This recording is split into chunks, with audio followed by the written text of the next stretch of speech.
Persiapan sudah lengkap. Saatnya mulai berlatih. Gerakan pertama, declaration form. Kapanpun aku maju, takkan ada yang menghentikanku, bahkan gunung sekalipun. Gerakan kedua, breaking form. Tak peduli serangan apapun itu, akan hancur dengan pedangku. Aduh, badan apa talenan?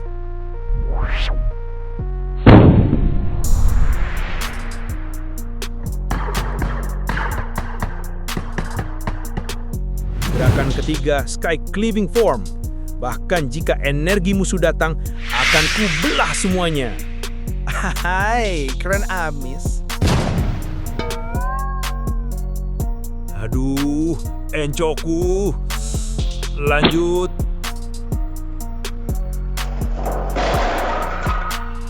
Gerakan keempat, void cleaving form.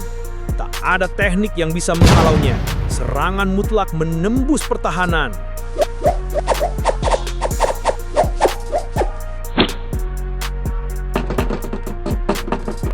Gerakan kelima, army slaughtering form. Meskipun jumlah musuh banyak, tak akan bisa menghentikanku.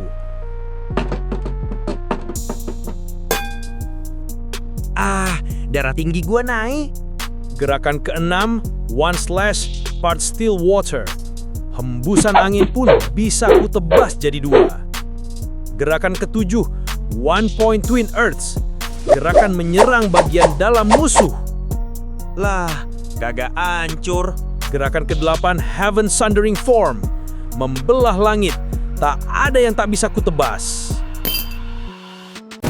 Gerakan ke-9. Sudahlah. Badanku harus kutempa perlahan. Mujin mulai mempelajari The Peerless Nine Sword, jurus legendaris yang diwariskan oleh teman gurunya. Teknik itu terkenal sulit, menuntut kontrol tubuh yang presisi dan konsentrasi penuh. Bagi orang biasa, memahaminya saja sudah mustahil. Namun untuk Mujin, ini bukan sekadar latihan. Ini adalah fondasi untuk membalikan keadaan dalam 2 minggu ke depan. Dalam proses mempelajari Peerless Nine Sword, Mujin teringat pada satu percakapan lama dengan gurunya. Malam itu di hutan bambu, gurunya menunjukkan bentuk terakhir dari teknik tersebut. Gerakannya sederhana, tapi jelas memiliki tujuan tertentu. Ia bertanya apakah Mujin mengingat semuanya. Mujin menjawab iya, meski ia tidak benar-benar paham kenapa nama tiap gerakannya terdengar aneh dan bahkan agak lucu. Gurunya hanya tertawa kecil dan mengakui hal itu. Ia sendiri tidak berniat menggunakannya lagi. Karena itu, ia meminta Mujin untuk melanjutkannya. Lalu ia menyebut seorang sahabat lama, satu-satunya pendekar yang pernah mampu menandingi pedangnya. Orang itu tidak memakai ki sama sekali, hanya mengandalkan gerakan murni dan ketepatan mutlak. Menurutnya, siapapun yang berasal dari sebuah sekte tidak akan bisa mempelajari teknik itu dengan benar. Sebab itu, ia memilih memberikan warisan tersebut pada Mujin. Saat Mujin menyebut gerakannya mirip seni gerak rendahan, gurunya langsung mengetuk kepalanya tanpa ragu. Baginya, kalau ia bilang itu seni pedang, maka itu seni pedang, tanpa perlu diperdebatkan. Gurunya lalu menjelaskan inti tekniknya. Jika bentuk pertama diulang 1000 kali, tubuh akan mulai berubah. 100.000 kali, ki akan mengalir ke pedang. 1.000.000 kali, dan hanya sedikit orang saja yang masih bisa menandinginya. Itulah warisan sahabatnya. Mujin menghitung cepat. 1000 ayunan per hari berarti 3 tahun. Ia kemudian bertanya apakah sahabat gurunya benar-benar cukup kuat untuk menandingi pedang gurunya. Gurunya tidak memberi jawaban pasti. Ia hanya berkata bahwa jika duel itu diteruskan sampai akhir, salah satu dari mereka pasti mati. Mujin yang masih kecil hanya menatap bulan malam itu, mencoba membayangkan seperti apa orang yang dimaksud gurunya. Tuan muda, bangun tuan muda. Emang pelayan gak ada akhlak lu ya? Di lapangan latihan, Mujin terkapar setelah melakukan teknik itu 1 kali. Tubuhnya jelas belum kuat menahan bebannya. Masok datang membawa makanan.